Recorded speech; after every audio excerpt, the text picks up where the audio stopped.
Jesus é meu amigo, meu guia, meu Senhor, meu protetor, sem outro haver igual. Por mim sofreu a morte, por mim um pecador, e agora vivo guardar-me do mal. Novamente, irmãos, uma boa noite a todos. Que a paz do nosso Senhor Jesus Cristo esteja com todos vocês. Vamos aqui iniciar mais uma pregação, mais uma quarta-feira, estaremos aqui para ouvir a palavra do Senhor. E que todos estejam com o coração realmente aberto a receber essa palavra e que ela seja transformadora à vida de todos nós que ouviremos ela.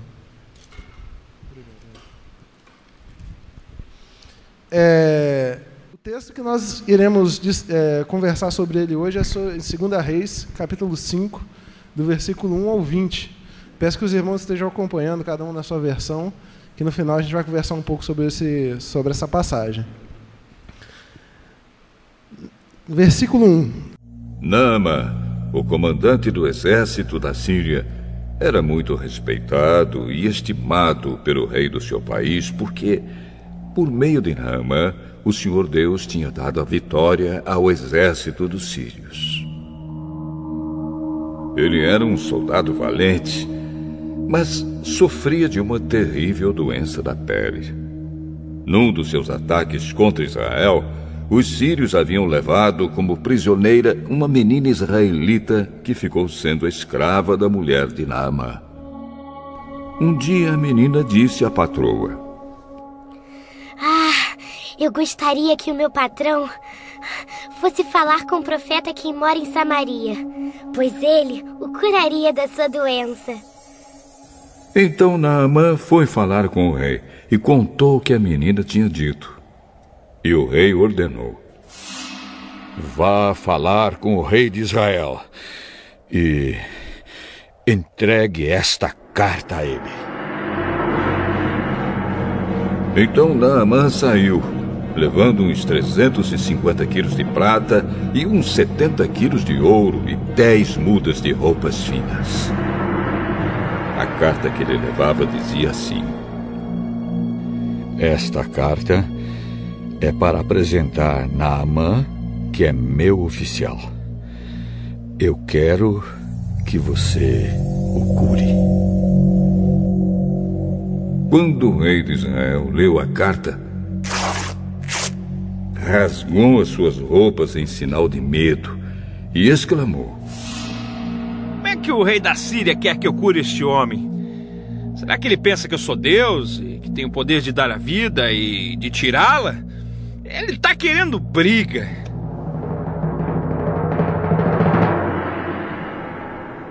O profeta Eliseu soube do que havia acontecido e mandou dizer ao rei: por que o senhor está tão preocupado? Mande que esse homem venha falar comigo, e eu mostrarei a ele que há um profeta em Israel.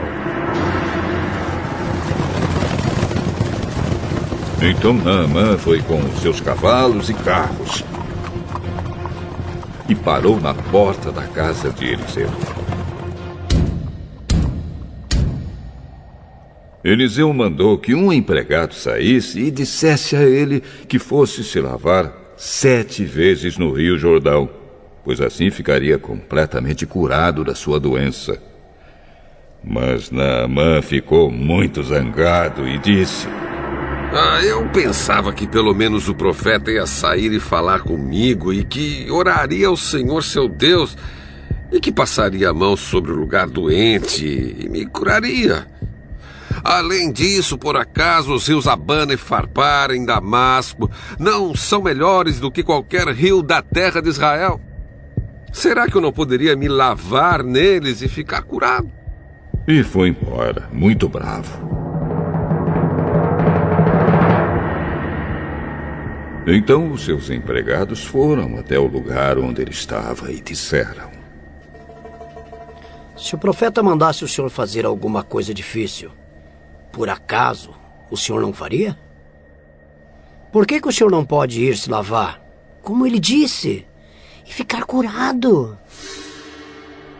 Então Naamã desceu até o rio Jordão e mergulhou 7 vezes, como Eliseu tinha dito.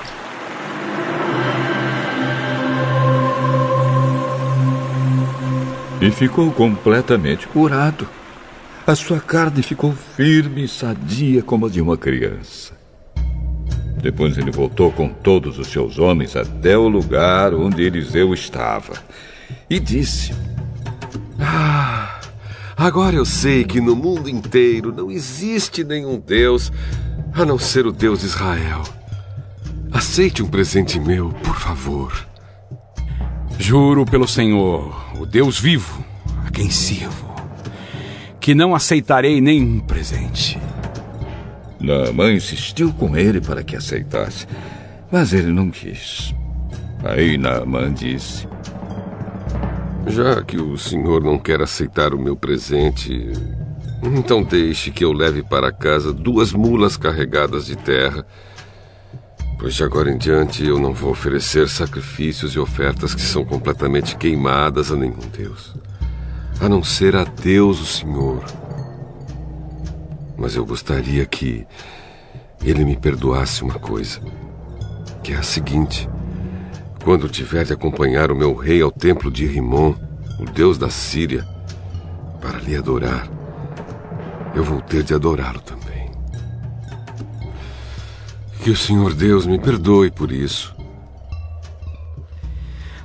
Adeus. Boa viagem.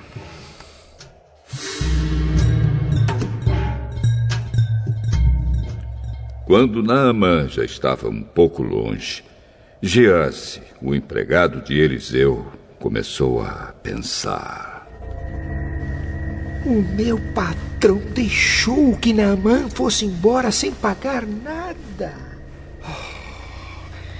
Ele devia ter aceitado o que o sírio estava oferecendo. Juro pelo Senhor, Deus vivo, que vou correr atrás dele e receber alguma coisa. Vou! Amém? Segunda Reis, ela conta a história de Naamã, como todos podem ver. Naamã, ele era... Algumas versões dizem que ele era capitão, outras versões dizem que ele era general, né, do exército da Síria. Naquela época, para você se tornar capitão ou general de um exército, você tinha que ter vencido uma grande batalha, você tinha que ser uma pessoa renomada, você tinha que ser uma pessoa honrada. Ou seja, Naamã, ele tinha uma história muito forte com a Síria. Bem provável que ele participou de alguma guerra pela Síria, e nessa guerra ele foi das pessoas mais influentes do exército sírio para conseguir vencer aquela guerra. Ou seja, ele foi nomeado como capitão ou como general devido à sua excelência em batalha, à sua fidelidade ao seu país e a honrar o seu país. Então, Naamã não era uma pessoa qualquer. Naamã, ele não era um escravo, ele não era uma pessoa pobre, ele não era uma pessoa que necessitava de ajuda. Naamã era general de um exército, lutava pelo seu país. Ele não era uma pessoa, um servo qualquer do rei da Síria. Ele era uma pessoa que, como o próprio texto diz, o rei deveria apoiava o seu braço sobre ele quando ia adorar o seu Deus. Ou seja, era uma das pessoas que o rei tinha como apoio, tinha como proximidade na hora de adorar o seu Deus. Ele era uma pessoa que ele tinha muita honra no povo sírio.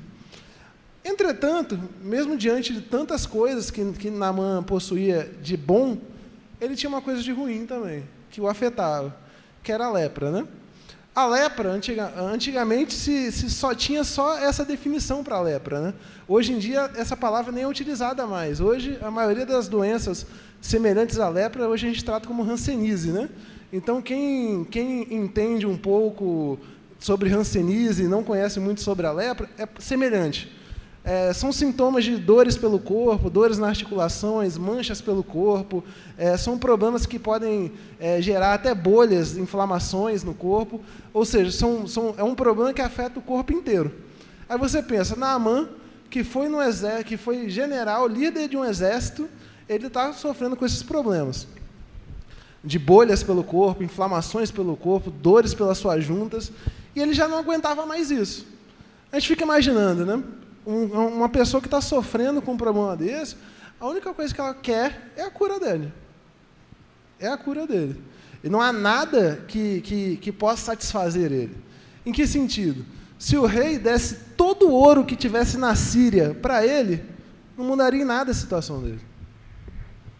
Se ele tivesse todas as mulheres do mundo na época, em nada mudaria a situação dele.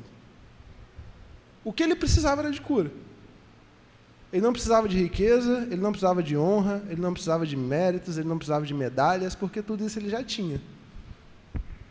Então, necessitando desse auxílio, necessitando dessa cura, ele, a sua serva, né, que trabalhava como auxiliar da sua esposa, falou para a esposa dele: nossa, se Naamã fosse lá em Samaria, ele ia conhecer um profeta de Deus, que esse profeta ia curar ele. E a esposa de Naamã foi lá e conversou com Naamã. Naamã, então, a minha serva falou que lá em Samaria tem um profeta, cara, que se você for lá, é um homem usado por Deus que vai curar você dessa doença sua. E Naamã ficou fascinado. Por quê? Imagina, a gente está convivendo com um problema que não tem cura. A hanseníase não tinha cura na época e hoje mesmo ainda não tem cura. Hoje mesmo ainda não tem cura. Hoje tem tratamento, a gente faz tratamento para evitar os danos, mas cura mesmo não tem. Imagina na época, quando nem tratamento se existia. Naamã, ele recebeu a notícia que ele poderia ser curado e ele ficou assustado. Gente, eu posso ser curado? Então, vou até o meu rei. Ô rei, por favor, cara, me libera, cara, eu preciso ir lá em Samaria, cara, eu preciso conhecer esse homem. Se você puder aí fazer alguma coisa para mim, ó, escreve uma carta aí para o rei de Israel, cara, para ele me aceitar lá, para ele me dar esse profeta aí que cura os outros. Se tem alguma oferta que a gente pode levar, meu rei, me ajuda que eu preciso ser curado. Naamã, ele deve ter feito todos os pedidos possíveis ao rei dele para que ele pudesse ser levado até Israel e ser curado da sua doença. E o rei, como a gente já conversou, era próximo de Naamã. Jamais negaria isso ao seu general de exército, ao seu capitão. Jamais negaria isso. O que é uma carta de recomendação para que se cure um general do exército? O que são, às vezes, 350 quilos de ouro na época, né, para que se curasse uma pessoa próxima a você? Quando você tem uma pessoa que necessita de ajuda, qualquer valor quando você tem uma pessoa que está numa situação como a de Naamã, qualquer valor é irrisório comparado à cura que ele vai receber. Se a gente tem um filho nosso doente, por exemplo, vou dar a situação de quem já teve um filho doente. Quem tem um filho doente e passa por uma situação dessa, não tem dinheiro no mundo, cara, que seja economizado para curar um filho. Você está com um pai doente, você está com uma mãe doente, com um parente doente, não tem dinheiro no mundo que é economizado para realizar a cura de uma pessoa que você gosta. E o rei de Israel, e o rei da Síria, né, fez exatamente isso, cara. Naamã, quanto você precisa e o que você quer? Eu vou te fornecer. E forneceu a Naamã. E Naamã foi lá, levou a carta do rei da Síria, entregou nas mãos do rei de Israel. O rei de Israel foi lá e leu a carta dizendo bem assim: meu Deus do céu, cara. O rei da Síria quer que eu cure o general do exército dele. Ele só pode estar de brincadeira. O medo, e ele foi lá e rasgou as suas vestes, né? O medo do rei de Israel era o seguinte: Israel tinha acabado de ser derrotado em mais uma guerra. Acabado de ser derrotado em mais uma guerra contra os seus vizinhos de território. E o rei de Israel pensou assim: cara, ele quer que eu cure esse cara da lepra, eu vou mandar uma carta para ele dizendo que eu não tenho condição de curar esse cara da lepra, tanto que o rei de Israel fala: por acaso eu sou Deus para poder conceder vida ou morte a alguém? Eu não posso, eu não consigo fazer isso. O rei entendia a sua limitação. Ele fala assim: gente, eu vou dizer não para esse cara, e esse cara vai vir aí com 1 milhão de soldados aí, cara, me atacar porque eu neguei a cura pro capitão dele, cara. É só um motivo que ele quer para ele voltar a atacar aqui meu povo. É só um motivo que ele quer. E o rei de Israel foi lá, gente, o que eu faço? O que eu vou fazer? E entrou em desespero, porque acabou de sair de uma guerra e vai entrar em outra guerra, para ter a sua terra povoada mais uma vez, ter a sua terra destruída mais uma vez, sem nem ter a condição de se levantar novamente. Eliseu, quando ele sabe disso, né, ele recebe esse recado que o rei rasgou as suas vestes, ele fala, rei, pede para Naamã vir, pede para esse capitão vir, que eu vou provar para ele que existe profeta, vou provar para ele que existe profeta em Israel. Se ele quer ver profeta em Israel, eu vou mostrar para ele que há profeta em Israel. E o rei entendia que aquela era a única salvação dele, né? O que o rei poderia fazer? De mandar uma carta de volta, ó, não tem profeta em Israel e não vai ter cura para Naamã. Ele não ia fazer isso jamais. Já que Eliseu disse que haveria profeta em Israel e que aquele pedido seria cumprido, o rei foi lá e aceitou o pedido de Eliseu e reencaminhou a carta novamente. O que aconteceu, gente? Logo em seguida, toda a caravana de Naamã parou na porta da casa de Eliseu. Na porta da casa de Eliseu. Aí a gente pensa, a pressão que esse homem não deve ter sentido, né? Você vê assim, o que é uma caravana? 100 homens? Será que tinham 100 homens acompanhando Naamã na viagem dele? Será que teriam mais, 50 homens ou menos? Quantos homens será que estavam acompanhando Naamã nessa caminhada dele? Uma caravana, né, de homens, naquela época. Então, todos eles pararam seus cavalos, todos eles estacionaram na porta da casa de Eliseu e esperaram a resposta do profeta. E o profeta foi lá, passou um recado para o seu servo e disse para o seu servo, meu servo, vai lá e conversa com Naamã e fala para Naamã que se ele quiser se curar da lepra dele, é só ele mergulhar 7 vezes no Rio Jordão e a doença vai sarar e o corpo vai se purificar. Tudo vai dar certo para ele. Não é uma coisa muito difícil, não. Porque o Rio Jordão era um rio sujo.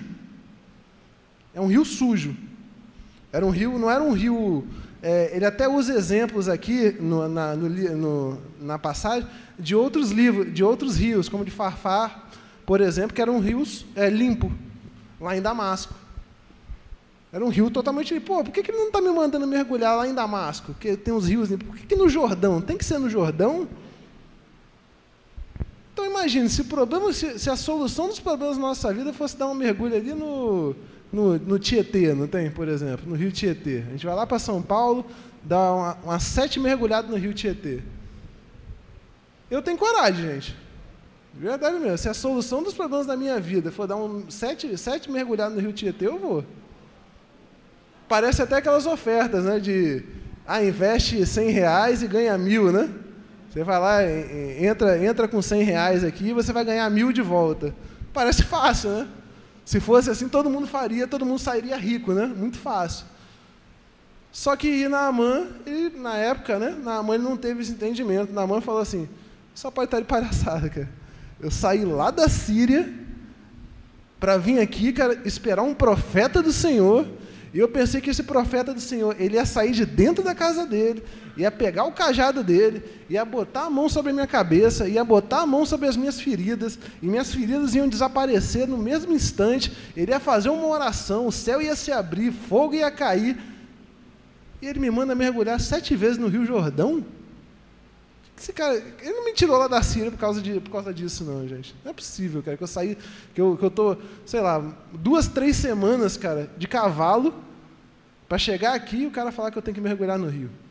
Não é possível, cara. Só pode estar de palhaçada comigo. Mas imagine se a gente recebe uma proposta dessa, por exemplo.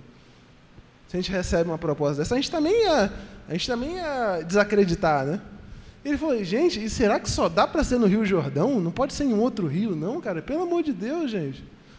Tanto rio bom para a gente mergulhar, ele quer que eu vá mergulhar lá no Rio Jordão? Não. Vamos pegar nossas coisas, não tem, cara? Vamos embora, não quero mais isso. Aí chegaram 2 servos dele, né? Que estavam com ele junto nessa caravana, e falaram assim, meu pai, a gente já andou tanto, não tem, cara? O que é 7 mergulhadas lá no Rio Jordão? Vai lá, cara. No pior dos casos, você vai voltar a mesma coisa. No pior dos casos, você vai continuar doente. Pior dos casos. Na verdade, não. No melhor dos casos, você vai continuar doente. Você tem direito. Ele falou que se você mergulhar lá, você vai ser curado. Você pode ser curado, ou você pode continuar do jeito que você está. Se ele tivesse te pedido, Naamã, eu vou precisar que você escale o Monte Everest para que você seja curado, você não faria? Se fosse uma coisa mais difícil, você não faria? Naamã, eu preciso que você fique ajoelhado 3 semanas em oração ao Senhor, sem comer nem beber, em jejum total de adoração ao Senhor. Você não faria? O que é mergulhar 3 vezes o que é mergulhar 7 vezes no Rio Jordão? Vai lá, cara, você não tem nada a perder mesmo. E Naamã não tinha mesmo. Se a gente olhar para a situação de Naamã ele já tinha perdido um tempo inteiro para chegar até Israel, tinha chegado um tempo inteiro para conversar com o profeta, e quando recebeu uma mensagem que não queria, deu para trás. E os amigos dele aconselharam, Naamã, vai lá, desce no Rio Jordão, vê o que vai acontecer. Se não acontecer nada, a gente volta para casa. Se não acontecer nada, a gente volta para casa. E Naamã foi lá. Desceu 7 vezes no Rio Jordão, e quando ele desceu pela última vez, ele voltou com o seu corpo todo limpo da doença e todo purificado, como se ele nunca tivesse tido lepra. Na verdade, a Bíblia vai além. A Bíblia não fala somente que ele teve a sua doença curada. A Bíblia fala que a sua pele voltou a ser como a de uma criança. Ou seja, é melhor do que a minha. Eu que nunca fui doente, a pele dele ficou melhor do que a minha. Ele não foi só curado. Ele não teve só a cura da doença. Ele teve uma transformação física, um milagre físico acontecendo na vida dele. A pele dele se tornou a pele de uma criança. E quando ele olhou aquilo, ele falou, gente, eu estou curado. Voltou no profeta, ofereceu tudo que tinha para o profeta falou, cara, eu não quero nada disso, cara. Nada disso. Ó, vai em paz, não tem... Me deixa quieto aqui, que eu não quero dinheiro, eu não quero prata, eu não quero sua terra, eu não quero nada seu, cara. Tá curado? Deus te abençoe. Tchau. Sabe o que isso mostra? Isso mostra que Eliseu era um cara humilde. Porque Eliseu poderia querer todos os méritos, todos os holofotes para ele, através dessa cura de um capitão. Mas Eliseu não queria nada. Já teve sua bênção?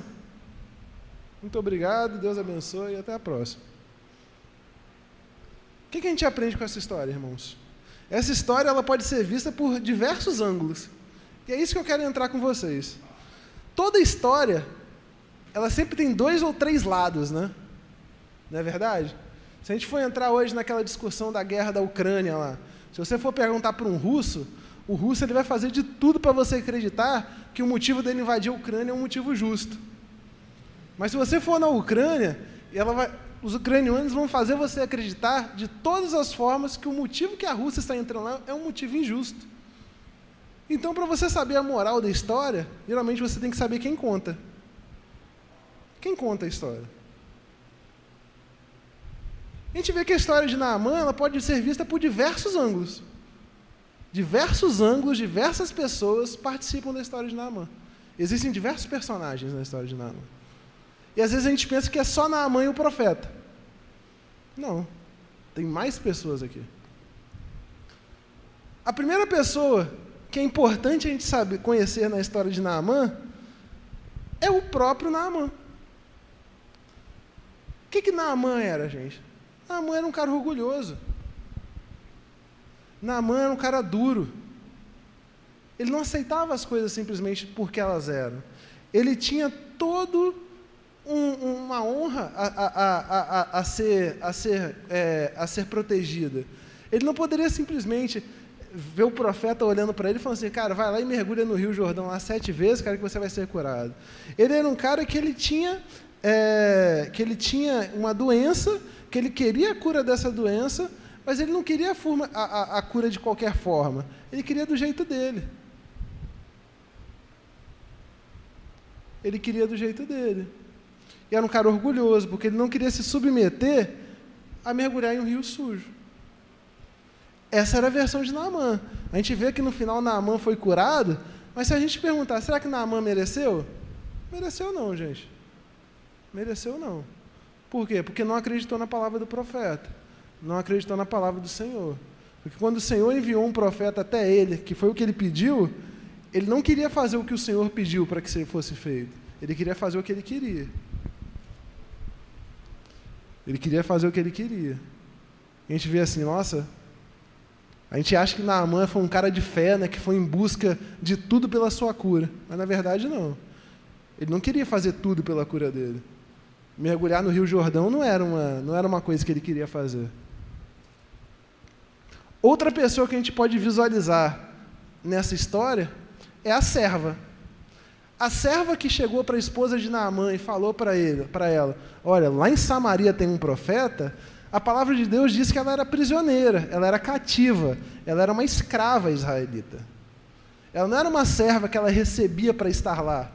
Ela não era uma empregada, ela não era uma síria, ela era uma pessoa no seguinte: invadiram Israel, destruíram toda a cidade dela, arrancaram ela dos braços dos pais dela e levaram ela prisioneira para um outro país, sozinha, sem família e sem nada. Ela tinha todos os motivos para ter um coração completamente amargurado, ela tinha todos os motivos para ser carregada de ódio, mas mesmo assim ela falou para a esposa de Naamã, ó, lá em Israel tem um profeta que cura seu marido. Se eu fosse você, eu levava ele lá. Imagina, gente. Ela fez exatamente aquilo que José fez lá no Egito. José foi levado prisioneiro no Egito, e mesmo sendo prisioneiro, mesmo sendo injusta a sua prisão, jamais perdeu a fé. Jamais perdeu o andar com Deus. E a serva, ela tinha isso. Ela veio de um local, foi levada para um outro local como prisioneira, mas ela sabia que tudo fazia parte de um plano do Senhor. Ela sabia que tudo era parte de um plano maior. E ela aceitou a posição dela de escrava. E ela aceitou que Deus faria na vida dela aquilo que Ele quisesse. E que aonde ela estivesse, ela tinha que ser simplesmente referência do Senhor. E ela foi. A serva foi referência do Senhor. E Naamã só foi curado por conta dela. Imagina se ela tivesse ficado quieta, se ela tivesse ficado calada, fizesse birrinha ou qualquer outra coisa. A palavra de Deus fala, mas só que a gente pensa, pô, será que é justo uma pessoa dessa ser prisioneira, ser escrava? Às vezes a Bíblia ela não fala sobre justiça, não justiça dos homens. A Bíblia fala sobre fazer o bem ou fazer o mal. Entre você ser correto e você ser uma pessoa errada. Às vezes os planos de Deus eles só não são compatíveis com os nossos. Mas os planos de Deus são justos e corretos, porque são os planos deles. Porque são os planos dele. A gente vê lá no Evangelho de João, no versículo 11 ou 12, no capítulo 11 ou 12, que a gente tem a morte de Lázaro, e Deus fala, olha, o que está acontecendo com Lázaro é tudo por um propósito maior. Era necessário que ele morresse para que Deus fosse glorificado através da morte dele, através da cura dele. E o que aconteceu com essa menina foi exatamente isso. Era necessário que ela fosse prisioneira para que Deus fosse engrandecido através da vida dela, através da cura de Naamã. Outra pessoa que é essencial nessa história são os dois servos, que não deixaram Naamã voltar atrás. Quem está do seu lado, irmão, é muito importante. Quem você carrega do seu lado é muito importante. Seus amigos, as pessoas que você quer andar do lado a lado, a pessoa que você conhece, que você escolhe para ser sua esposa, a pessoa que você escolhe para ser seu marido, a pessoa que você escolhe para ser seu amigo, porque você escolhe para andar junto com você, essas pessoas são muito importantes. Porque se fosse uma pessoa que não estivesse nem aí para Naamã, ela ia falar, Naamã, foi besteira mesmo, né? Vamos pegar as nossas coisas e vamos embora, né? Mas não. Deu um conselho sábio para Naamã. Naamã, se não fosse uma coisa mais difícil, você não ia fazer, Naamã? Então, já que mergulhar 7 vezes, cara, vai lá e mergulha, cara, e acaba com isso, cara. as pessoas que estão próximas de você, elas influenciam muito nas suas decisões. Então, tenha perto de você pessoas sábias, pessoas corretas e pessoas justas que auxiliem vocês a tomarem decisões corretas nas suas vidas. Não deixe qualquer um fazer parte da vida de vocês. Não deixe qualquer um tomar decisões por vocês. Não deixe qualquer um influenciar na vida de vocês. Deixem somente as pessoas que vocês confiam, pessoas sábias, pessoas importantes e que vão te ajudar a tomar decisões corretas na vida de vocês. E, por fim, nós temos um último personagem nessa história, que é o próprio Eliseu. Eliseu talvez seja um dos personagens mais importantes dessa história. Por quê? Porque Eliseu foi o homem que se pôs à disposição para realizar a cura de Naamã. E Eliseu me lembrou muito o seu mestre, me lembrou muito Elias. Por quê? Porque Elias era esse homem que fazia sair fogo do céu, que derrotou os profetas de Baal, e que fez e aconteceu em Israel. E Eliseu pegou muito disso do seu mestre. Ele falou, estão querendo procurar profeta de Israel? O profeta sou eu, vem cá e me procura. Ele se botou à disposição, ele não fugiu da responsabilidade dele como cristão. Ele não fugiu da responsabilidade dele como servo de Deus. E nós também não podemos, irmãos. Quando a gente vê atrocidades acontecendo, quando a gente vê coisas acontecendo, a gente não pode fugir da nossa responsabilidade. A gente não pode fugir da responsabilidade que nós temos de cristãos. Porque quando nenhuma pessoa do mundo tiver fé, eu tenho que ter. Porque quando o mundo estiver sem esperança, eu tenho que ser. E Eliseu foi. Quando ninguém acreditava que existia profeta em Israel, ele foi lá e mostrou que tinha. E quando dizem que Deus não atua nos dias de hoje, a gente tem que mostrar que atua. Então que a gente possa ser Eliseu, que a gente possa ser a serva, que a gente possa ser os amigos de Naamã, e que a gente possa ser também como Naamã, que teve seu orgulho quebrado. A gente aprende com Naamã também, porque Naamã teve o seu orgulho quebrado. Que a gente possa ser como qualquer um desses irmãos. Que se a gente olhar cada personagem da história, cada um conta uma história diferente. E cada um tem um ponto importante. E sabe qual é a graça disso tudo? É que a história ela só registra um momento. E que no final de tudo a gente pode ser todos eles. Nós podemos ser o amigo, nós podemos ser o servo de Deus, nós podemos ser a serva de Naamã, e nesse momento a gente pode ser até Naamã. E Deus pode estar falando com a gente para resolver um problema na nossa vida, e a gente está empacado, porque a gente fala, cara, não pode ser tão fácil, cara. Não é possível que eu vou resolver o problema da minha vida só com isso, cara. Eu acho que Deus tem uma prova muito maior para mim. E a gente tem que parar de tentar entender os planos de Deus, porque os planos de Deus são dele. Nosso é só obediência. Da nossa parte é só obediência. Então, o que Deus mandar vocês fazerem, façam. Se for pular no rio, pule. Se for pular cordinha, não, eu tenho que pular, tem que pular a corda 100 vezes. Pula a corda 100 vezes, que o milagre vai acontecer. Se for isso que Deus mandar vocês fazerem. Tudo que Deus ordenarem, façam. Porque Deus é um Deus de milagres, mas para aqueles que são obedientes. Deus é um Deus que realiza curas para aqueles que obedecem a Ele. Amém. Então, se você obedecer ao Senhor, as coisas irão acontecer na vida de vocês. Amém, irmãos? Amém. Essa é a palavra que eu tenho para os irmãos. Antes de encerrar, eu só queria deixar um aviso que domingo a gente vai ter um marmitex missionário. Então, os irmãos que ainda não encomendaram suas marmitas, converse com Rosângela. Rosângela vai estar ali na porta da igreja no final, recolhendo os nomes. E só para encerrar, irmãos, tem uma coisinha que é bem minha mesmo, a pregação já acabou. Eu só queria conversar alguma coisa que me fez muito sentido no dia de hoje, né? Tem uma música que eu gosto de ouvir muito, que é do Rodolfo Abrantes com a Laura Solgueles, que é Eu Só Quero Ter Você. E essa música, Eu Só Quero Ter Você, tem uma parte que ela fala o seguinte, eu queria que os irmãos lembrassem sempre desse versículo, chegar em casa e puder abrir a Bíblia, abram em Apocalipse 19. Apocalipse 19 conta um momento em que João, ele vê uma multidão imensa adorando ao Senhor, gritando aleluia, este é o Senhor, ele é o Salvador. E ele vê essa multidão enorme gritando santo, santo, santo é o Senhor. E na música ela fala bem assim, o que os anjos cantam, o que os anjos veem, que fazem eles se prostrarem. E o que os anjos veem que os fazem gritar santo?